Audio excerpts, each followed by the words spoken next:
Buhay OFW, pangarap mo'y matutupad. Sa iyong pagsisikap, ang araw ay sisikat.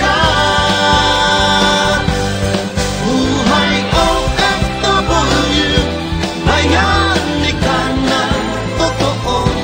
Dapat kang purihin ng bawat katulad ko. Pilipino.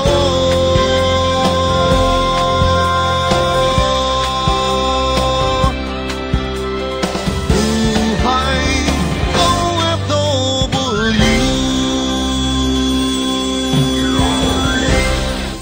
Ang Buhay OFW ay hatid sa inyo ng San Miguel Corporation, EGI, E-Ganzon Incorporated, The Malaya Business Insight, The Manila Times, APG, International Aviation Academy Incorporated. Magandang gabi po sa inyong lahat. Ako po ang inyong kapatid, Marisa Dalmar. At ito ang Buhay OFW. Ngayong gabi muli naming inihahandog sa inyo ang kwentong Buhay OFW ng ating Final 8 para sa Buhay OFW, Mr. and Miss Citizens of the World 2015. Buhay OFW, pangarap mo'y matutupad. Ihahatid namin sa inyo ang matibay na pagmamahalan at magandang teamwork ng mag-asawang Vicente at Gina Di Matera na nagbunga ng maayos na buhay para sa kanilang pamilya. At tunghayan ang kwentong Buhay OFW ni kapatid Natalio Marquez, ang 2012 regional winner sa Model OFW Family of the Year. Ang lahat ng yan sa pagbabalik ng Buhay OFW.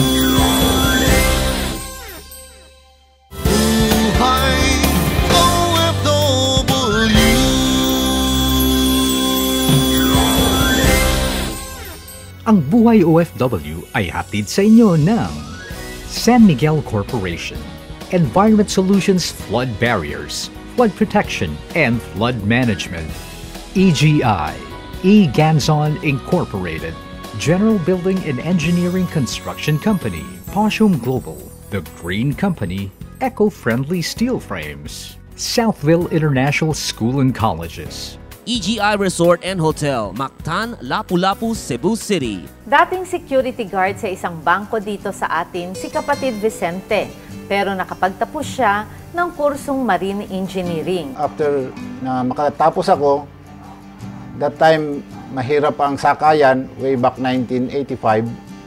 So, nag-decide muna ako na mag-security guard habang hinihintay ko yung opportunity na magamit ko yung natapos ko.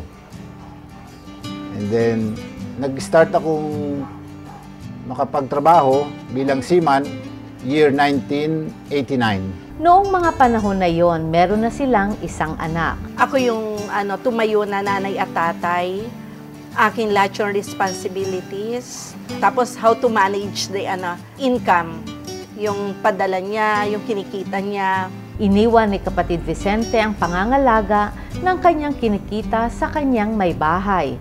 Wala namang sinayang ni isang kusing si Gina. We were able to buy a lot in Binyan, Laguna.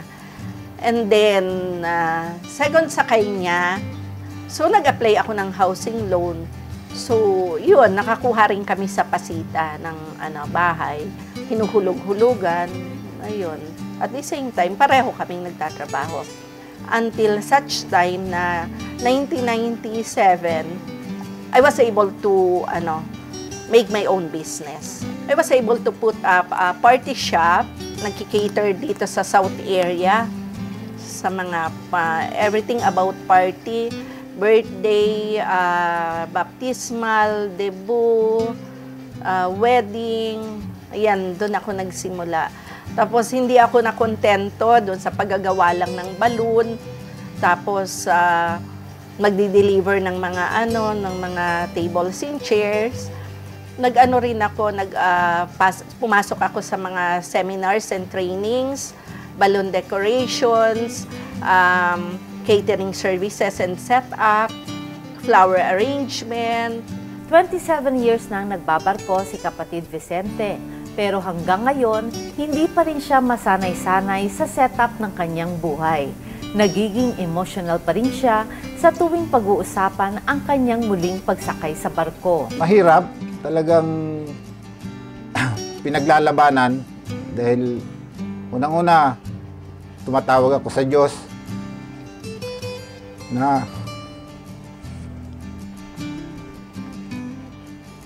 yung lungkot, pero mahirap mang mawalay sa pamilya. Kasi malakas lang din ang loob niya talaga. Determine talaga para mabigyan ng magandang buhay kami. Maayos at maginhawang pamumuhay ang pinapangarap ni Vicente para sa kanyang pamilya. Kaya naman, nilalabanan niya ang lahat ng pagsubok na kaakibat ng pagbabarko dahil ayaw na niyang maranasan ang mga hirap na pinagdaraanan noong nagsisimula pa lamang sila ni kapatid Gina. Ano pa lang ha, 1 buwan pa lang, totoo yun, 1 buwan pa lang, yung parehong wedding ring namin, naisanla namin kasi wala kaming pera. May sakit yung anak namin, ayun, kailang isanda, wala naman kami ibang pansanla, yung wedding ring lang, dahil galing Saudi. Natubos naman. yun yung buhay nun. Yung talagang kung ano, hindi sapat. Saka one time na nagkasakit yung panganay namin, hindi namin madala sa ospital agad dahil nga walang perang. So doon ako parang na-challenge ako na kailangan palang magtrabaho ako, na makaalis ako, makapag-umpisa ng pagbabarko. Ibang-iba na ang estado ng kanilang buhay ngayon. Malayo na ang kanilang narating. Napagtapos nila ang kanilang 2 anak sa dekalidad na paaralan at ngayon ay pawang mga professionals na. Nakapagpundar sila ng isang matatag na negosyo. Meron silang mga lupain, mga sasakyan, magarang tahanan at higit sa lahat, Younger brother ko na, bali step brad ko siya, nasuportahan ko, naging pare siya. Natulungan ko sa pag-aaral. Nagsusupport kami dun sa pinapagawan simbahan sa Marinduque. naabot na rin ni kapatid Vicente ang pinakamataas na posisyon sa kanyang propesyon. Nachi-challenge ako sa mga kasama ko, kaya nilang maging chief engineer, bakit hindi ko rin kaya? Yun lang ang pinagbasihan ko sa sarili ko. So, natupad ko rin na, na maging chief engineer ako. 5 taon na lang ang inilalaan ni kapatid Vicente sa pagbabarko. Pero meron pa siyang nais gawin sa kanyang pagre-retiro. Ewan ko kung tinatawag ako ng pagkakataon or dahil ang papa ko nga nag-serve sa bayan namin. So parang yung kabutihang ginawa niya, kasi first mayor siya, yung kabutihang ginawa niya parang ibinabalik ng tao sa akin. Ganun ba, maririnig mo yung si papa mo ganito, napakabuting tao. Siguro kung hindi namatay, maganda ang bayan natin. So yun ang mga nagbibigay sa akin ng encouragement. Pati yung matatanda doon, nakikiusap sa akin na kung pwede daw ipagpatuloy ko yung ginawa ng papa ko. At gaya ng dati, nakasuporta lamang palagi si kapatid Gina sa kanyang asawa. Sabi ko, kaya ko naman na suportahan siya. Ayoko lang na masisira yung pamilya ko, 'di ba? Sa susunod na Buhay OFW, ano ang mga maaasahan ng ating mga mahal na OFW mula sa bagong pamunuan ng Committee on Overseas Workers Affairs sa Kongreso? Sino-sino ang mga natatanging Super OFW kids sa darating na Buhay OFW, Mr. and Miss Citizens of the World 2015? Alamin sa susunod na Buhay OFW. Buhay OFW.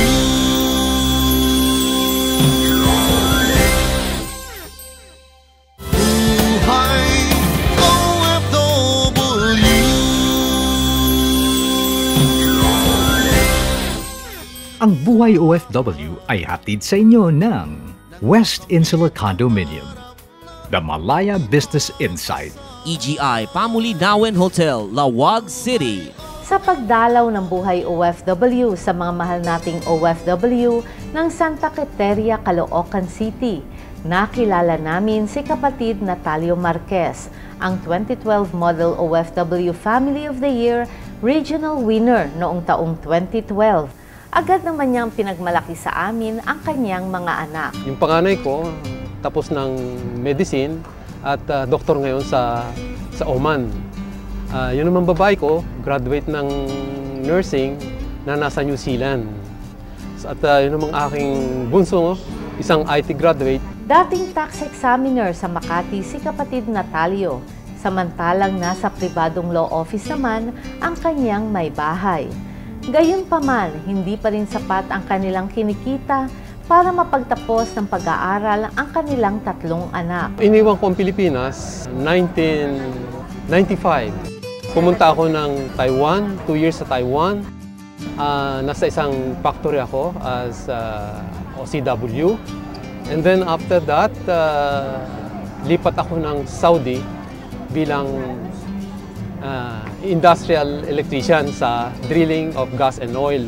Tumagal si kapatid Natalio ng 13 taon sa Saudi Arabia. Napakadelikado ang buhay namin dahil drilling yun eh. Isang dangerous job dahil unang-una ang trabaho namin doon, priority namin ang safety. Dahil sa pagdidrilling, nandoon yung poisonous gas na lumalabas sa wellhead na you will die in 3 seconds kung malanghap mo yun. So, safety is number 1 concern sa company. Pero sa kabila ng masusing pag-iingat, hindi pa rin nakaiwas sa disgrasya si kapatid Natalio. Hindi ko talaga maiwasan, na-aksidente rin ako. Nasabugan ako ng 460 volts. Sunog ang aking leeg, ang aking mga kamay dito, at saka nasunog yung buhok ko. Salamat ako sa Panginoon at ako ay nakabigyan pa ng isang buhay. Isa ng retired OFW si kapatid Natalio ngayon. Bukod sa pag-aaral ng mga anak, nakapagpundar na rin siya ng sariling bahay at lupa. Bilang isang retired, so may nakuha naman ako sa kumpanya. Yun lang. At saka yung ang tinatawag kong retirement na ginagamit namin mag-asawa. In return, yung mga bata naman ay hindi sabihin kailangan pa sabihin, pero nagbibigay sila. Inukusan nila kami mag-asawa dahil sa aming katandaan. Lalo na yung bunso, yung pangalawa na nasa New Zealand. Ganon din yung nasa Oman. Although isang pamilyado na, isang doktor siya, may 2 anak, pero hindi rin nakakalimot. Dahil sabi nga kung ano yung tinanim mong kabutihan, aani ka rin ng kabutihan. Tinanong namin si kapatid Natalio kung paano niya isasalarawan ang buhay ng isang OFW, kung ang pagbabasihan ay ang kanyang mga naging karanasan sa pagtatrabaho sa ibang bansa. Bilang isang OFW, masaya na mahirap. Una, masabi kong masaya dahil na gagampanan ko bilang isang magulang ang pangangailangan ng aking mga anak. Mahirap sa ibig sabihin na mahirap dahil malayo ako sa kanila. So, yung homesickness, yung aking bilang father sa mga bata, pero ganun pa man, dahil sa ating modern technology, reach out naman sila sa communication natin. Andyan ang Skype, andyan ang cellphone natin. So, parang nasa kalapit lang. At ganun pa man, natapos yung paghihirap nung ako nakita kong sunod-sunod silang nagsisigraduate. Yun lang masasabi kong success ng aking buhay. Salamat ako sa Panginoon at ako ay nagabayan. Buhay OFW.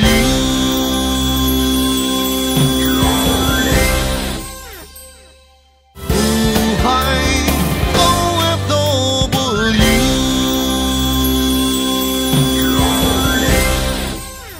Ang Buhay OFW ay hatid sa inyo ng San Miguel Corporation, Environment Solutions, Flood Barriers, Flood Protection, Flood Management, Spatium Global, The Green Company, Eco-Friendly Steel Frames, The Manila Times, Drive It, EIFS Systems, as green as it gets. EGI Albergo di Feroca Hotel, Baguio City, where every day is a holiday. APG, International Aviation Academy Incorporated.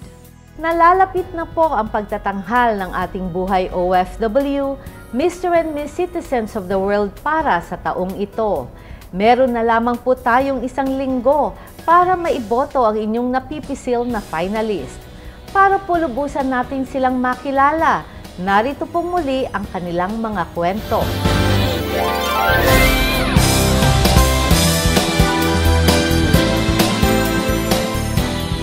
Kahirapan ang naging inspirasyon ni Captain Gleserio Cunanan para magpursige sa buhay. Anak ako ng isang magsasaka. Nakita ko yung kahirapan ng magulang ko kung paano nila kami itaguyod sa pag-aaral. Pag-abroad ang naisip niyang pinakamabilis na daan para sa katuparan ng kanyang pangarap. Ang pangarap kong mabigyan ng magandang buhay yung magulang ko, natupad naman. Nabili ko sila ng lote at pinagawan ko ng bahay. Nabili ng mga appliances at laking tuwa nila at pagmamalaki sa akin dahil sa ginawa ko sa kanila. Maraming taon na sakripisyo at hirap na nagbunga ng kaginawahan para sa kanya at sa kanyang mga mahal sa buhay. Meron na kaming sariling bahay at lupa at kumpleto sa kagamitan. Meron akong condo units na paupuan sa Manila, isa sa malapit sa Lasal, Vito Cruz. Meron akong refilling station sa tabing bahay, Palayan, makabili ng 2 hektarya. Para sa leisure naman ng pamilya, makabili rin kami ng sasakyan na ginagamit pag nagbabanding kami. Tagumpay na siya naman niyang ibinabahagi sa kanyang mga kababayan.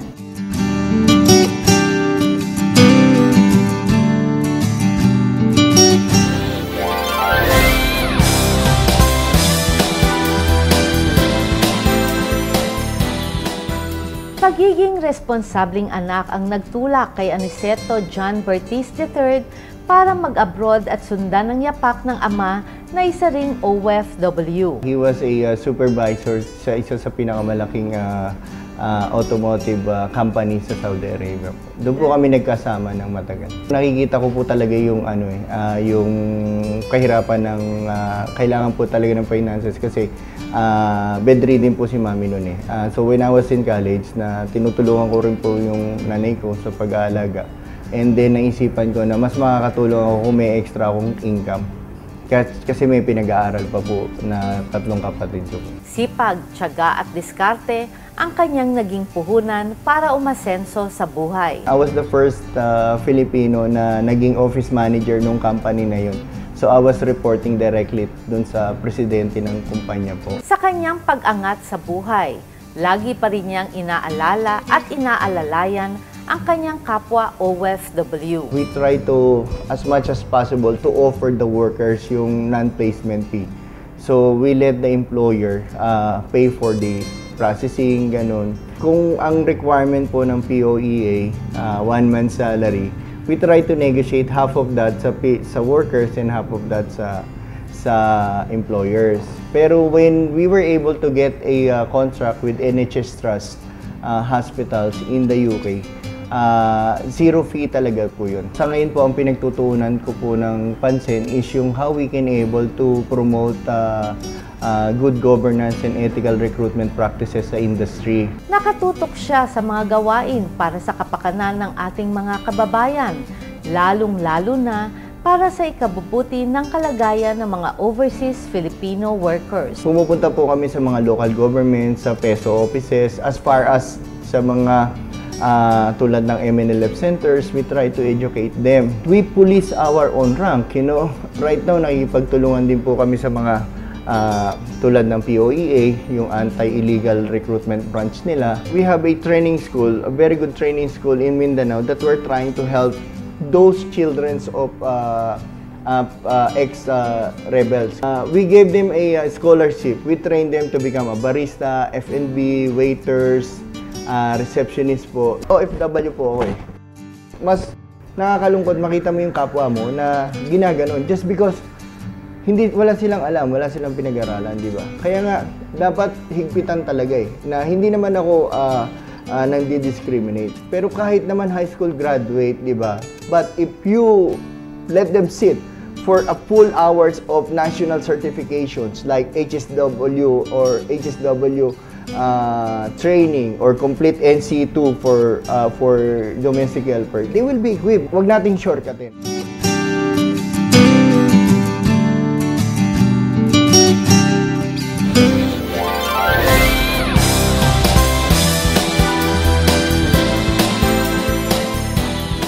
Hindi inaasahan ni Luningning Padilla Bebet na makapagtrabaho siya sa ibang bansa. Dahil sa sadya siyang mabait at mapagmahal, ang lahat ng kanyang mga inaalagaan sa 3 bansang kanyang napuntahan ay napalapit at napamahal na rin sa kanya. Diplomat sila.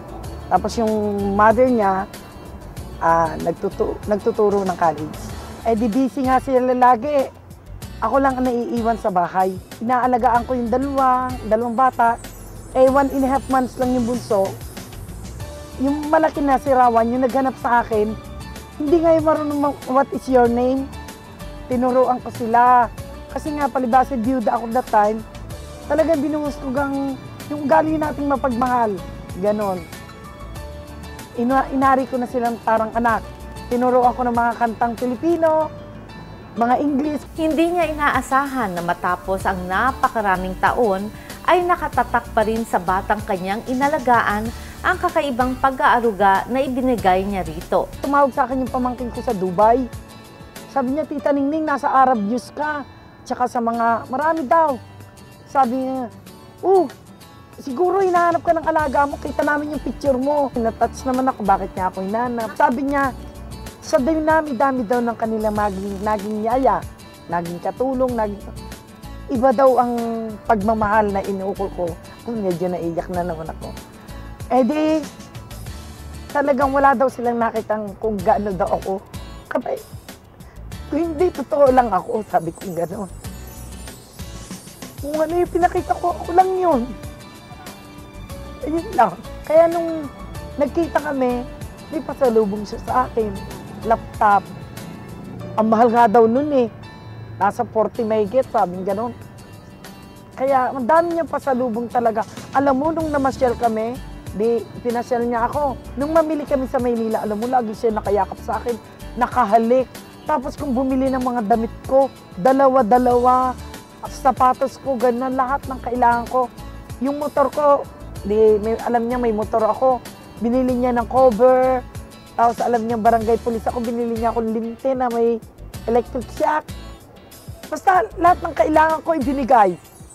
Anything you want, tell me, sabi niya. Tapos siya nagbibit-bit. Sabi niyo, no, dada, sabi niya gano'n. You are old enough, ako na magsisilbi sa inyo. Parang nanay niya talaga ako. Tapos lagi nakalik, hiyang-hiya naman ako dahil ng... Siyempre, ang ganda niya. Tapos siya naman ang mapera, siya ang foreigner eh. Laging nakahalik. Masaya nang nagtatrabaho ngayon si kapatid Ningning sa OFW Help Desk ng Candelaria, Quezon. Pero ang pangyayaring iyon ang habang buhay na nakatatak sa kanyang puso. Buong Candelaria, posibleng matulungan ko. Kasi meron pa akong kontak kay Rawan.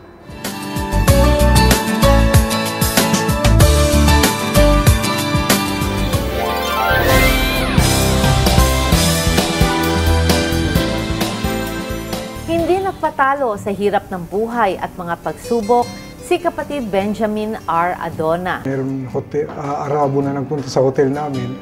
Nung sabihin sa amin gusto niyong magpunta ng Saudi, mga after, nung sabihan ng Arabo na pumunta ka doon sa agency na ganito, we are 16 in number. So total of 16 employees sa Manila Royal Hotel at the same time. So nagpunta kami doon sa agency, sa opisina nila, at dinala nila kami sa Saudi na nagtrabaho kami sa Royal Guest Palace. Sa Palasyo ng Hari, that was the time of late King Khalid. Alam niya na sa pamamagitan ng sipag at tiyaga ay maiaahon niya sa kahirapan ang kanyang mga mahal sa buhay. Una, naging trabaho ko room boy. Then, lumipat ako ng food service. Hanggang sa naging captain waiter ako. Larawan ng isang matagumpay na OFW, si Benjamin R. Adona. At hanggang sa ngayon, na isa na siyang retiradong OFW, patuloy pa rin ang kanyang pagtulong sa kanyang kapwa. Kapagpundar ako ng sariling bahay, tapos may ilang ari-arian din mga residential lots.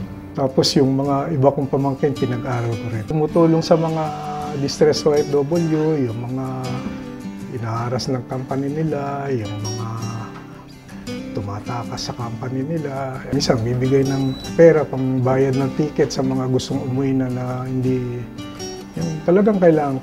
Meron po kasi kaming ongoing training dito, culinary cooking training. Pagkatapos po nito, patatakbuhin namin yon sa municipality ng Arayat, yung maliit na nego trailer, yung food service para sa mga empleyado ng munisipyo. At least mayroon pong konting maitutulong din sa mga ibang OFW na mga kailangan.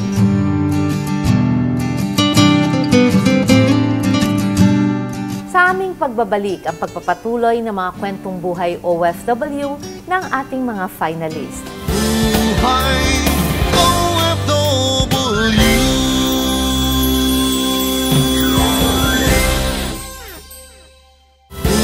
Buhay OFW.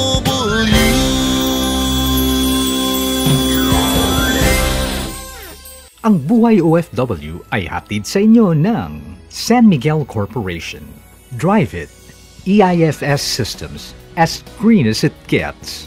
Southville International School and Colleges.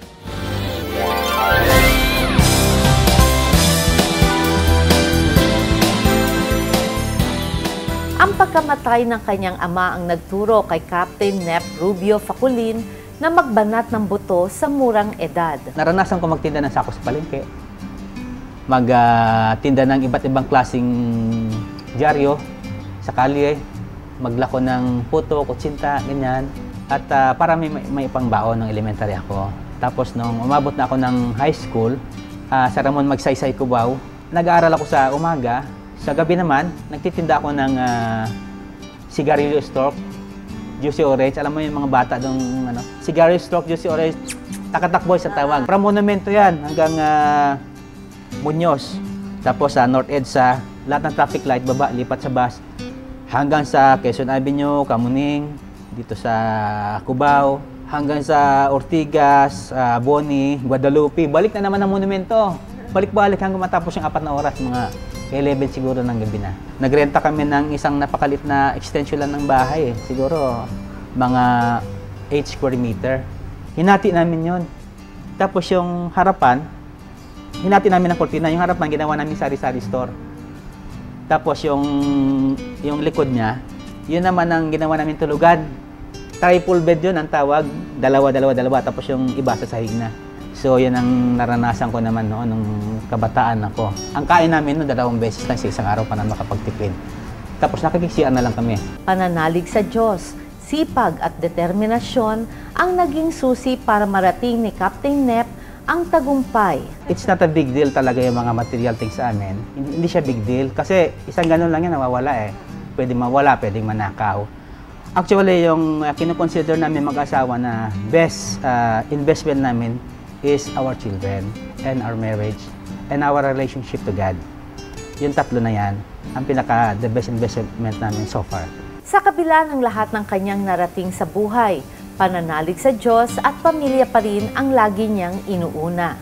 I was so blessed for having a beautiful wife, 3 children, all boys, healthy and handsome. Bibigyan mo talaga siya ng time at saka effort. At saka you have to involve God in marriage and in family. Always. Pag inuna mo kasi ang Panginoon, bibigyan ka niya ng isang mabuting asawa. Pag may mabuting asawa ka, siyempre, magkakaroon ka ng mabubuting anak. Di ba? At dahil mabuti ang asawa mo at family mo, makapag-concentrate ka sa ngayon sa karir mo. Naniniwala si Captain Nep na dapat ipinabahagi ang mga biyaya na ipinagkakaloob ng Panginoon sa atin. Meron kaming program ng scholarship. Yung mga estudyante ng Ramon Magsaysay, ito yung mga recipient namin. So, nagbibigay kami ng financial support sa kanila. Meron kami 12 scholars actually. Hindi naman kalakihan, pero nakakatulong yun sa mga pangbaon-baon nila, sa mga projects nila. At may mga members kami ng alumnus na mga willing din nag-sponsor. So, dati 15, ngayon yata may 12 pa kami. At halos sila ngayon graduate na.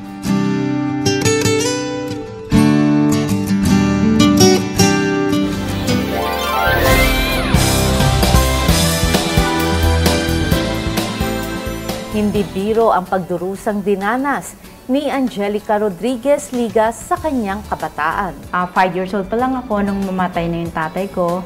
Tapos 5 kami magkakapatid, natira kami sa babuyan. Na every time the rain comes, you know, we cling together because mababasa kami ng ulan kasi wala ngang tabing yung bahay namin. So I really experienced a lot of tragedy, a lot of difficulties in life. And I still remember I was 6 years old when I climbed off trees to help my sisters to get fruits para ma-sell namin. So that's the only time na makakakain kami because we don't have anything. Sometimes we don't eat. So I also remembered we have 3 eggs and we shared it to 5 of my siblings and then my mother. So we are 6 actually, including my mother. So we shared that egg and rice and that's all for dinner. Pero mga hirap na yon ang nagbigay sa kanya ng lakas para mangarap sa buhay. I never give up dreaming.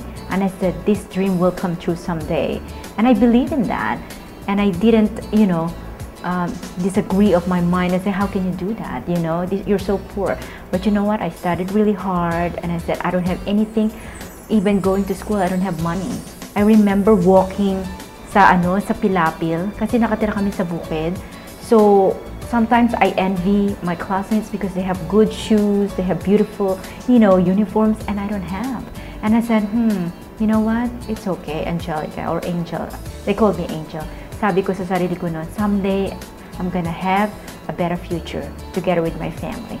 Nakapagtrabaho siya bilang caregiver sa Canada, pero hindi doon natapos ang lahat. I worked 7 days a week, day and night, and at night, I went to school because of my dream. And I said, I don't wanna be a caregiver forever. Tapos nagsa-sideline pa ako. Ang sideline ko, nagdilinis ako ng mga bahay-bahay. I don't care kung maglinis ako ng kubeta or what. But you know what? I wanna save money, you know? I wanna earn more because I have a dream. And that dream makes me stronger. Isa nang matagumpay na nurse sa Florida, USA si Angel ngayon. Pero hindi pa rin siya nakalimot sa lupang kanyang sinilangan. I was awarded as Nurse of the Year, Medical Surgical Nurse of the Year. I also got an award for Employee of the Year. And the biggest one there is the Nursing Distinction Award, Palm Healthcare Nursing Distinction Award under Hands and Hearts Award. And that's for the entire Palm Beach. There are more than 12,000, you know, nurses in there. So being nominated is amazing. And it's a prestigious award that they always do every year. I was watching the news, my kababayan, you know, my kababayan suffers a lot, you know, our kababayan Tacloban, and it touches me. And I said to myself, you know, that time, and I said, I want to go there. If I can do great, if I become Nurse of the Year here in Florida, in US, I want to show that I care for these people who are in need. And I said, I'm gonna go there. I want to go there. I want to help them in my own little way. Ang ginawa namin ay naglibot kami sa bahay-bahay, namigay kami ng mga personal hygiene kit. At the same time, we talk to different people, their experiences, and we give the support, emotional support.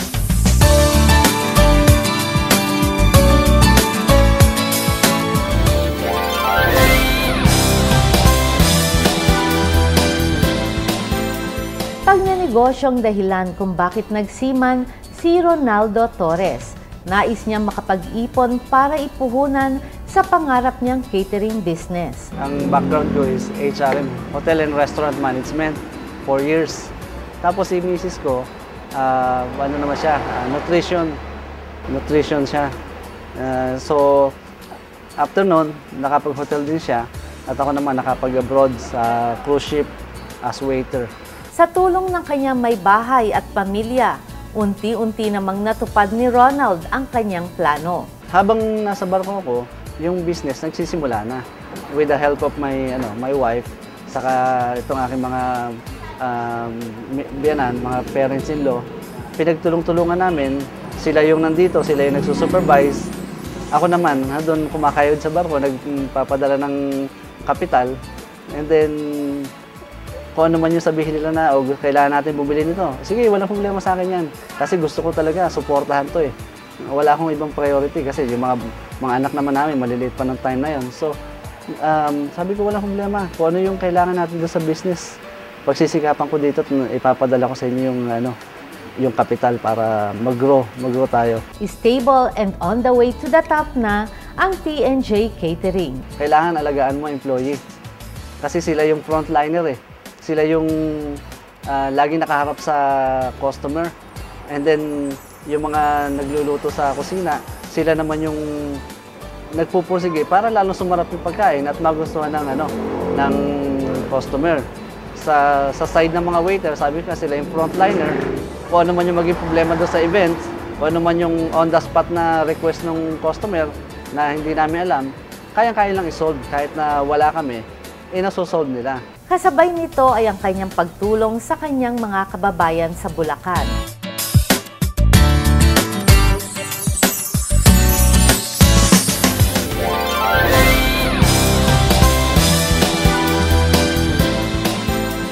Panganay sa tatlong magkakapatid si Domingo Casten. Dahil sa maaga silang iniwan ng kanilang ama, inako niya ang responsibilidad ng pagpapalaki sa kanyang mga nakababatang kapatid. When I was age 3, namatay yung tatay ko.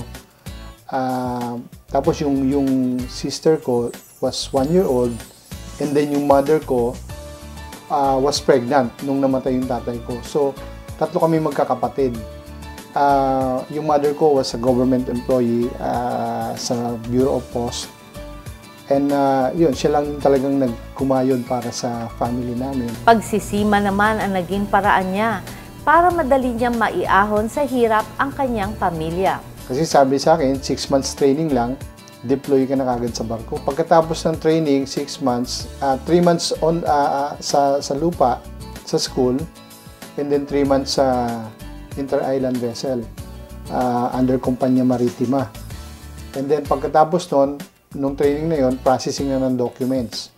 So hindi kagaya nung ngayon, nung araw, basta may seaman's book ka lang, okay na yun, wala na, deploy ka na kagad. Matapos ang halos 30 taong pagbabarko, nag-for good na si kapatid Dom.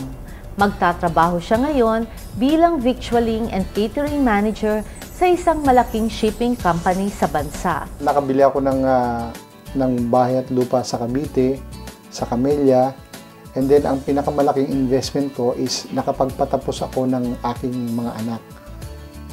Lahat sila professional. Yung sumunod sa akin, si Ida is a fashion designer and also an artist. My younger brother is also an OFW.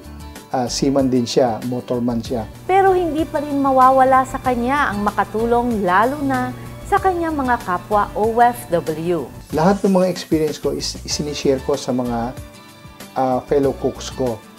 I consider them my brothers in profession.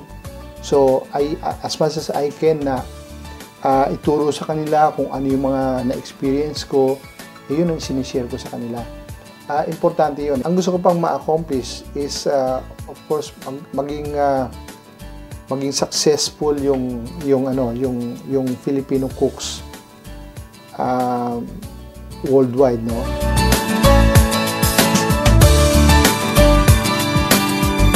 Sa ating Final 8, maraming salamat po sa ibinahagi ninyong kwento na magbibigay inspirasyon at lakas ng loob sa ating mga kababayan. Mabuhay po kayo. Mabuhay ang ating mga mahal na OFW.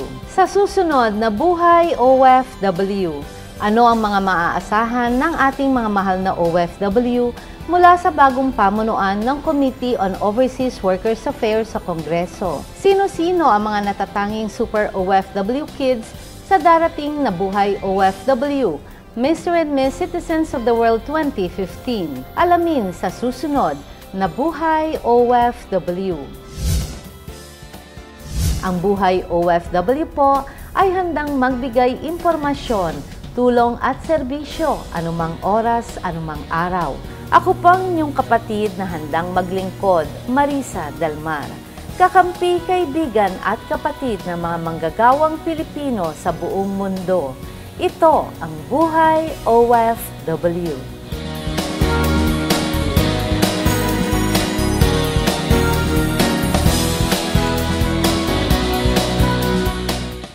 Ang Buhay OFW ay inihatid sa inyo ng San Miguel Corporation. Drive it, wall cladding system as green as it gets. South Insula Condominium, Beauty and Intelligence. Southville International School and Colleges. The Malaya Business Insight.